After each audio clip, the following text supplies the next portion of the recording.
Yo, welcome to this spinny thing. I am filming this here because when I was in high school and after high school, I would take my friends, new people I'd meet or old friends, and we'd all come to this spinny place and we would just spin on it and we'd have conversations late at night about sort of more like personal things, and it was just really nice.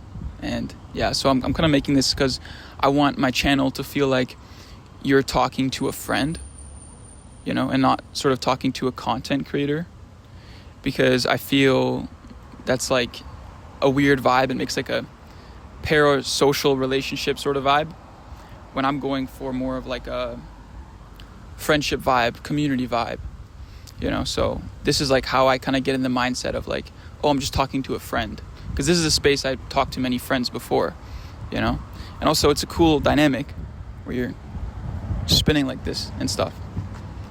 Anyway, first let's talk about injury prevention. Prehab, that's a new word I learned. It's called prehab exercises. So some good prehab exercises I learned. I'm a more taller breaker. I'm almost 6'1". So at any tournament I go to, any jam I go to, I'm usually the tallest one there, I'm pretty sure. I'm usually the tallest breaker there at tournaments. So the taller you are, the longer your limbs, the more chance you have for injuries. And in breaking, I think is like the most injury-prone dance there is. And it's like something about like 60% people have wrist injuries, 50% have neck injuries. Like, it's crazy. So the points that are needed to protect are your neck, your knees, your wrists, and your shoulders, right? So I'm going to run you guys through some exercises I do. I'm not a physiotherapist, but I do have some experience in training and I've done some research, and so far this is what's been working for me. So let's get started. For neck, I lie down on a bench and I literally get like a 5-pound or 10-pound plate.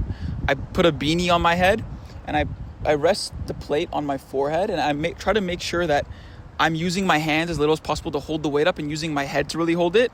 And then I extend my head backwards when I'm on the bench, and then I pull it forward, backwards, forward. And something important to do, which I heard from Dr. Huberman, is to do when you're doing this, is to mew. So if you don't know what mewing is basically like you put the tongue to the roof of your mouth and you swallow.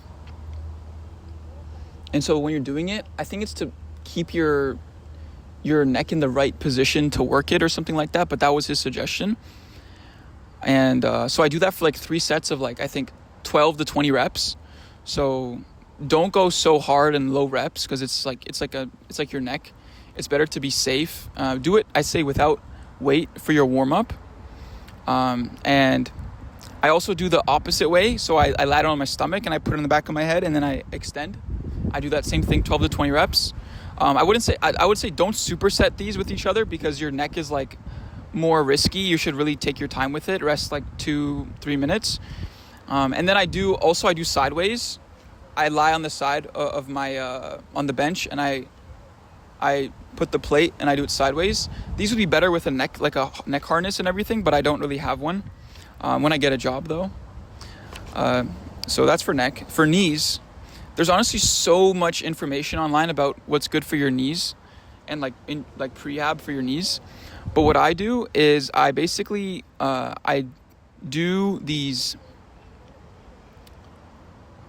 sled pulls. So I don't know if you know about Muhammad Ali, but you see him running backwards, and like the reason why he did that is for his knees. And so I've also talked to like professional breakers, and they told me go on a treadmill and walk backwards. And so what I do is I basically get a sled on the grass portion of the gym, and then I pull the weight for maybe like a minute or a minute and a half until my legs are really sore, and you really feel like the burn in like your knees. I'm not really sure about the science behind this one, but I do feel it in like the muscles in my legs and my knees, and people have told me it's good for your knees. Other than that, for knees, I do sissy squats. So sissy squats are very similar towards breaking, because it's basically the same position as your zero position. So it's really good to train for sissy squats. And they're also a supplement for leg extensions. Like if your knees feel weird during leg extensions, maybe they'll feel good during these ones. So that's why I also would recommend sissy squats. And also I learned in breaking recently, I was having some knee pain. I like a weird knee feeling, and then I went to this physio, and he said when you do break, don't have your knees to the side, because if you have your knees to the side, it's very unnatural. So it's more natural to have your knees in front of you. So when I break now in my zero position, I have my knees in front of me, like along the straight of my toe, instead of having them outwards. And I've noticed that my knees don't feel weird at all. Like they feel much better. Also for knees, something important is that when I'm resting, just standing straight, the physio said that my legs are too straight, and that can cause strain on your knees. And so a good thing to train for that is to make sure you train your quadriceps and your hamstrings and your calves equally. So sometimes I feel like in the gym, people train their quads too much. And so what he's saying is to make your leg more like bent when you're resting, is to train your quads and hamstrings and calves the same volume. Okay? So that's for knees. For wrists, there are muscles that go from your wrist into your elbow, into your arm and everything like that, into your fingers. So you can train your forearm muscles. And your forearm has, I think, 13 different muscle groups. So there's a lot of training you can do for your forearms. But if you are training pull-ups in the gym or heavy barbell rows or deadlifts or anything like that, you're already training the muscle group that's in charge of wrist curls like this. So basically, I've been told it's kind of redundant to train this one because you're already training that muscle when you're doing pull-ups. And I also noticed my forearms got big just from doing pull-ups when I did a lot of calisthenics when I was younger. So instead of doing that wrist curl, I do these wrist curls. I rest my arms on a bench and I pull like this. You can do this with a cable. I do it with a dumbbell. I do like 3 sets of 12 to 20 for those. And also,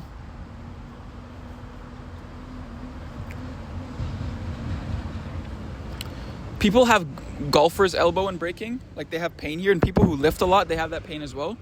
So a good thing to do for that is with a cable, you're doing like this sort of like extension and protraction. You can do this with a dumbbell as well. You grab dumbbells, you really put them on your knees, and you just rotate it to the side, rotate this way, rotate this side, rotate this way, right? And also there's this muscle group here. There's a muscle group here, so I get a dumbbell, and I'm training this. 3 sets of like 12 to 15, something like that. And then there's also your grip strength. So you just hold dumbbells and you stand and you try to hold them for as long as possible. And these will train your forearms. So get your forearms like stronger, protect your wrist. So that's all for wrist basically. And then for shoulders, your rotator cuff is kind of the part that's usually at risk. So what's good to do for rotator cuff is you can get a cable or a band and you stand and you're basically extending your arm in this motion. You want to go for like 12 to 15 again. This is kind of injury prevention. It's not like you're going for like strength or anything. And you should feel it in the back here. And something else you can do for rotator cuff, for shoulders, is to train your back. So basically, like lifters are told to train their back, and they're pushing and they're pulling an equal amount. The reason why is because if you're always pushing and braking, for example, you're gonna have your scapula like protracted, and you're gonna have your back muscles like kind of like this, and your posture is gonna get messed up, and your body's not meant to be hunched up like this, so it can cause injuries, right? So that's why they say you should always train your back in equal amount to your push. So like bench press or dips or pushing for braking, you should train an equal amount for your back, like rows and pull-ups to get your good shoulders. And also pull-ups train your rotator cuffs as well, your rear delts. So that's good as well. And also it's just really good for shoulder health pull-ups. And rows are really good for your posture. So I've been making sure to really hit my rows, making sure to really hit my pull-ups, at least equal to my pushing in the gym. Maybe it should even be more. Some people say you should hit pull 2 times as much as your push. You know, especially because in braking there's so much damn pushing. Something else I've been doing for shoulders is Lu raises. And Lu raises are made by this Chinese powerlifter. Because of the range of motion benefits, that you're not doing lateral raises till here. You're going all the way above your head. And I really feel it in my scapula, that I'm really like using my scapula, like mind muscle connection, to raise my arm and my shoulder. And I'm getting that above the head sort of motion. So for my power progress, I'd say I started training all of my power moves twice a week. And it was quite a bit of volume at first, and my body was feeling a bit weird, but I think that's because I was training the gym at the same time. But it's become kind of reasonable to train my power moves twice a week. And that means training all my power moves twice a week, not just training power twice a week. I'm not splitting, I'm training each move twice a week at least. And I try to do 3 sets, 5 sets, and I do as many attempts as I feel like I get to the point where it's clean. If my form gets worse, I'm going to stop. And I rest maybe 2-3 minutes until my body feels well. My swipes, literally unlocked swipes this month, and before I could not do swipes. I was like, what am I even doing here? My swipes are whack. And then I started doing swipes this month, and just one day it just clicked. It was really weird. It was a great feeling. I got one leg swipes too, which felt really good. My 90s were going well. I was getting half a spin. And then I got injured. I injured my lower back a bit. I got a bone bruise. I was wearing a belt, and I was doing a backdrop, and I took a fall, and the belt hit my bone, and I got a bone bruise, right? So I couldn't really bend over in a dynamic way for 2 weeks, and I let it heal. And then now it's fine. And I got back to half a spin, and I even got to half a spin plus a little more, so almost 3/4, which I was really happy about. So I'm hoping to really get to 1 spin soon. And then my head spins were actually progressing really well. I've been doing head drills, headstand drills for quite a while, and then I started training head spins. And I've been getting some momentum and some control in them, so I'm happy about that. But then my neck started feeling weird when I was waking up in the morning. I think it's because I was putting a lot of strain on it, and then I was sleeping, and I sleep like this. So it's a weird position to sleep in. And what ended up happening was that I would wake up with a weird pain. So I saw a chiro about this, and they said just rest it until it feels better. And now it's feeling better. Well, I'm in June now, but so I basically stopped training that for a while. My flares, I just started training flares. They're pretty hard. They look super cool. But yeah, I'm doing a couple drills for flares that an OG in the scene taught me. So for my labbing, I started labbing more because there's a competition coming up, which I decided not to do, but I'm still labbing more because I feel as though a lot of breaking is labbing, creating your own style, and I do have some foundations to play with, so I don't see a reason why I shouldn't lab, So I'm still training a lot for my foundations, but I'm labbing too because it's fun. So B-Boy Mass taught me this method. And he said, when you're labbing, when you're creating for breaking, just get a camera, press record, and then start creating whatever comes to your mind. But don't go back and watch the footage right away. Do an hour, 2 hours, or however long you want of just creating. And then at nighttime or the next day, you can watch the footage because you're kind of in that creative flow. So you don't want to ruin the creative flow by looking back and dissecting and being oh, this looks cool, this doesn't look cool. You want to be in the moment. You want to be present and just do whatever comes to your mind. And then that way, when you look at it the next day or that night, you can start to get more cerebral. You use the word cerebral, which was very interesting. Get more cerebral with your combos and what you were making, and say, oh, I like this. I think I could do this with that and this and that. You know what I mean? So that's the method I've been using for labbing, and I feel like it's very natural and fun. For the gym, I've been focusing on dips, pull-ups, rows, forearm training, neck training. I started training lower back recently, not in a crazy way, really just getting used to it, because I feel like people maybe they're too eager in the gym and they get injured. So I really like to take my time with these things. So I've been training just literally holding my body straight and then holding it with one leg. And then once I get to one leg for a minute, I'm going to start doing going down with one leg or 2 legs. I heard some progression scheme on Instagram, which was really interesting. I could refer you guys. Now, in the gym, I was training twice a week, and I don't think it was sustainable for me because I feel like I don't really eat enough because I was basically doing a power move session for an hour and a half. Then I was doing the gym session. Then at nighttime, I was going to a breaking session, right? To just cypher or lab, whatever. And it was just too much. It was that's 5 hours a day of training. And it's bro, I've never trained this much in my life, It didn't really make much sense. So I'm dialing back the gym. Instead of trying to train all my muscles twice a week like I was this month, I'm going to try to train all my muscles once a week. Right?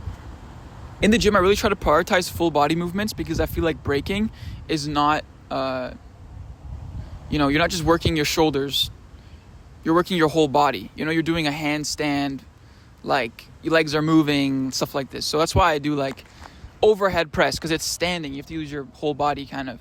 I do dips because you're using whole body to go down. Pull-ups, you're using your whole body. That's why I try to avoid like things that are more stationary. Even though I do think they have their use cases too. So don't neglect them totally. My handstand push-up, I started training these maybe a month and a half ago. I really want to get good at handstand push-ups because I feel like they unlock certain movement patterns in breaking that, and sort of creative pathways that you don't normally see in breakers. So I think it's like a really important strength to have. So here's my first attempt.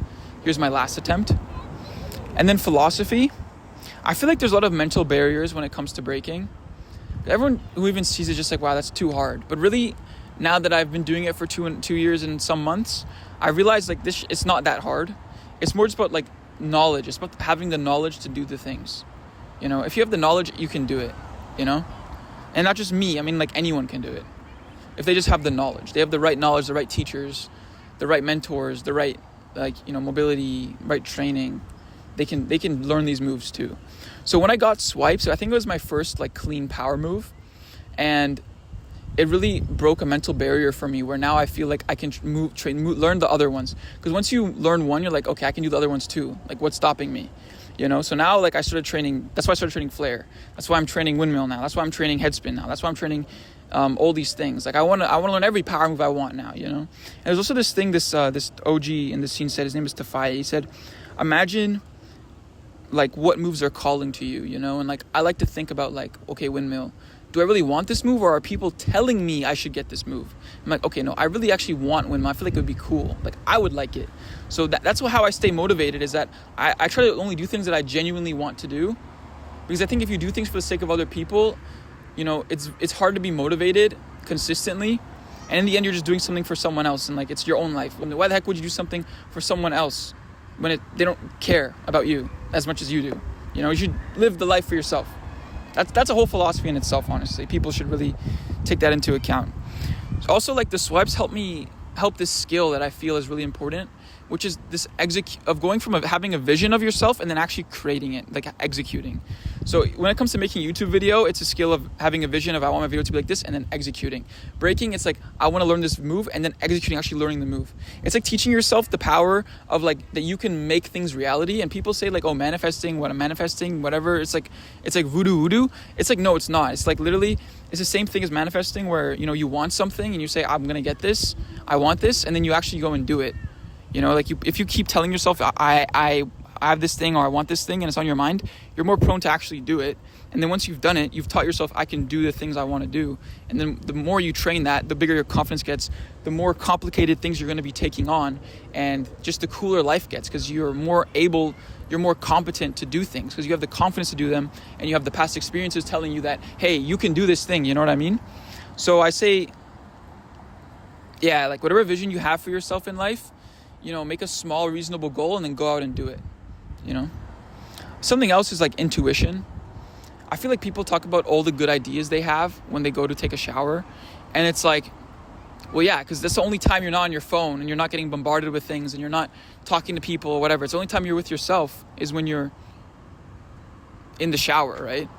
So I've just been really giving myself time to listen to my intuition, because I feel like my intuition always knows best, because we're like an amalgamation of our experiences and the people in our lives, and our intuition is like a creative director of all of those things.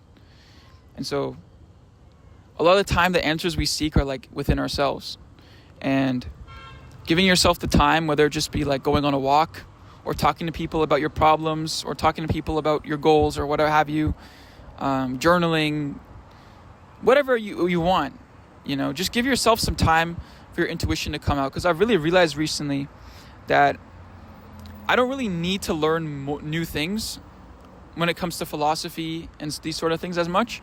I kind of just need to use what I already know. Because I think I've read enough. I've read quite a lot. Like I still love to read, and I have been reading. But I feel that I know a lot. It's just about applying the things I already know. And I think that's like a really good skill, is just listening to yourself and giving yourself the time to, come up with the solutions to your own problems instead of always seeking sort of outside advice I think, which is important too. I was revisiting Rick Rubin's Creative Act. It's something I read quite a while ago, and it was a really good book. And he was talking about listening to your creative impulse and intention. And so he was saying that essentially, when you create things, what's really important is the intention behind them. It's not so much the actual work itself. He's saying the work is just proof of your intention. And I like that. That was interesting to me. And he says, if you create enough, you don't have to know what your intention even is, but if you create enough, if you listen to your imagination and your creativity and you create what comes to your mind, you will understand your intention looking back. And that's what I realized. It's like, I don't really know the end goal of everything I do. Like making a YouTube video. Like, look at my YouTube videos. I've made one video, an interview video on Drake and Kendrick. I've made a video essay, and I've made a short film. These have nothing to do with each other, but I just did them because I wanted to. Even with like my own life, like I got into philosophy, I got into psychology, I got into poetry, I got into breaking, I got into calisthenics. Like, all these things led me to different things in different places. But I never knew what the reason was going forward. But I knew looking back, I see how this helps me now. I see this certain theme in what I am passionate about, what I care about. So I think it's about, for me right now, is like listening to my creative impulse, because I think I have a lot of ideas, but I feel like I don't execute on all of them.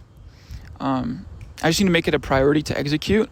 And I'd love to see like what my sort of bigger intention is through time as I create. It's the same thing with breaking. As you start to create and breaking, like, you're going to see what sort of vibe you are making with your style. Like, what do you have to say? But that's for next month. So I think I've yapped for like a long time now. I think I'm going to leave you off on that. But thanks for listening to the video, and peace out. Where's like my final word? Just like, what is my mantra for my YouTube channel? I'd like to say, pursue your dreams and find something and someone you love.